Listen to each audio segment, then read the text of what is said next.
And so, the legend of the impossible-to-please customer continued to grow, as enduring and unyielding as her pursuit of hair perfection. Sophia's escalating reputation as the impossible-to-please customer inevitably led to moments of open conflict with stylists.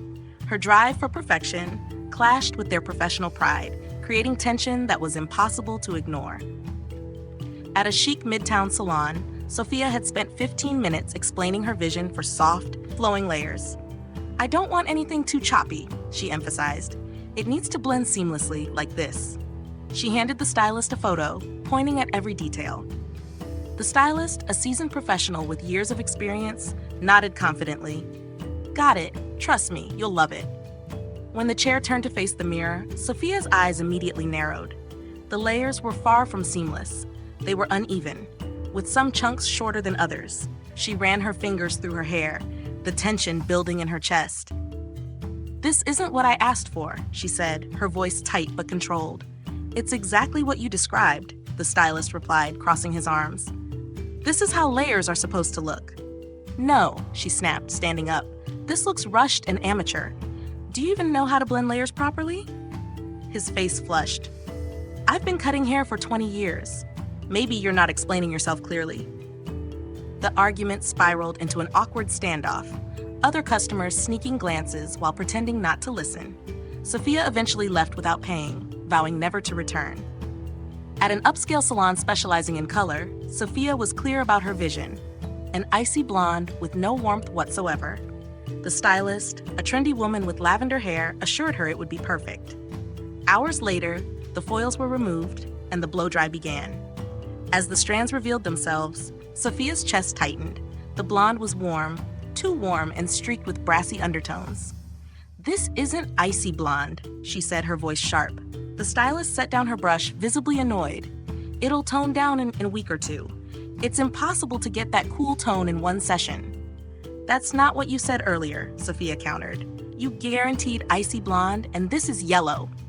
The stylist raised an eyebrow. "With all due respect, your expectations are unrealistic. Your hair had warm undertones to begin with. This is as close as it gets." Sophia's voice rose. "Then you should have told me that before charging me for this mess."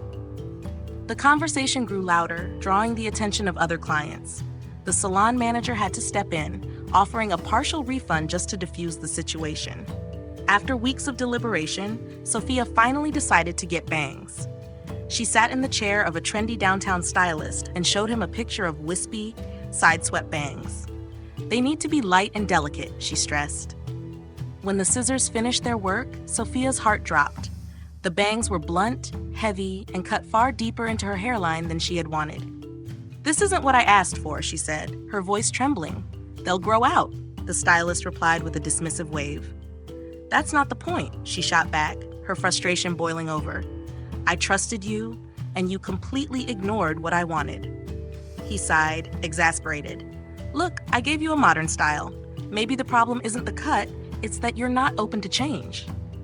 Sophia stood up, her face flushed. "The problem is that you didn't listen to me.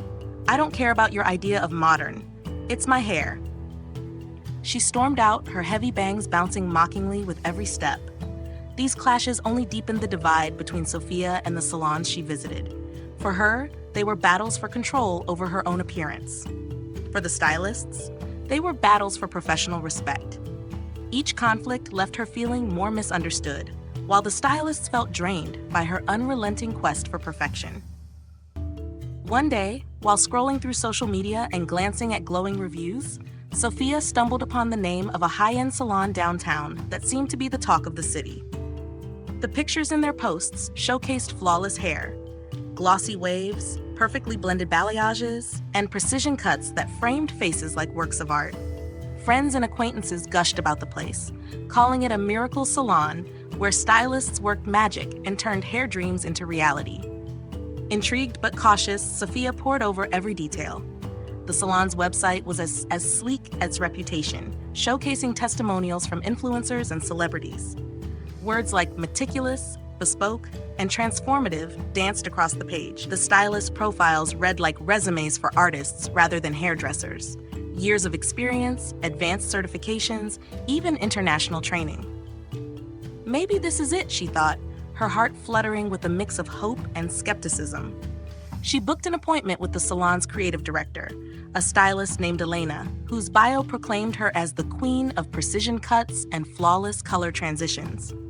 Sophia prepared meticulously for the consultation, as always. She rehearsed her descriptions, updated her photo collection, and even wrote a list of questions to ensure nothing was left to chance. When she stepped into the salon, the atmosphere instantly felt different. It was opulent without being pretentious. Marble counters, velvet chairs, and crystal chandeliers that glimmered in the sunlight streaming through floor-to-ceiling windows. The scent of lavender and rosemary wafted through the air, calming but energizing. The staff greeted her warmly, offering her a choice of coffee, tea, or sparkling water. Sophia felt a flicker of hope. Perhaps this was the place that would finally understand her.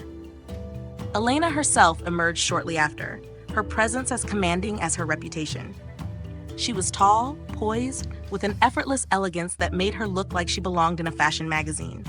She smiled warmly at Sophia, gesturing for her to sit.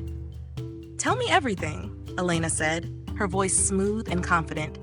Sophia dove into her usual routine, explaining her vision with detail she thought could not possibly be misunderstood. She pulled out her reference photos, swatches, and diagrams, watching as Elena studied them with a critical eye. "Got it," Elena said, nodding. "I'll be honest with you. What you're asking for is challenging, but I think we can achieve it. I just need you to trust the process." Sophia hesitated. She had heard these words before, only for them to end in disappointment. But something about Elena's quiet confidence gave her pause. Maybe this time would be different. The appointment itself felt like an event. Assistants swarmed to prepare her hair while Elena worked with careful precision. Every snip of the scissors, every brushstroke of color, felt intentional and calculated. Sophia couldn't help but study her own reflection, her nerves bubbling beneath her calm exterior. As Elena blow-dried and styled the final look, Sophia's heart raced. She could already see glimpses of the finished result, sleek, shiny, and sophisticated. When the chair finally turned to face the mirror, her breath caught. It was close to perfect. The layers blended seamlessly, the color was cool and vibrant, and the style framed her face exactly as she had imagined. She reached up to touch her hair, her fingers grazing the soft, silky strands. "This," she began, her voice almost trembling, "this is amazing." Elena smiled, a flicker of pride in her eyes. It's about understanding what the client truly wants and having the skills to deliver it. For the first time in years, Sophia left a salon feeling genuinely satisfied. As she walked out into the bustling downtown streets, her hair catching the sunlight like liquid gold, she wondered if her search might finally be over. But in the back of her mind, a small, familiar voice whispered, "It's almost perfect. But what about next time?"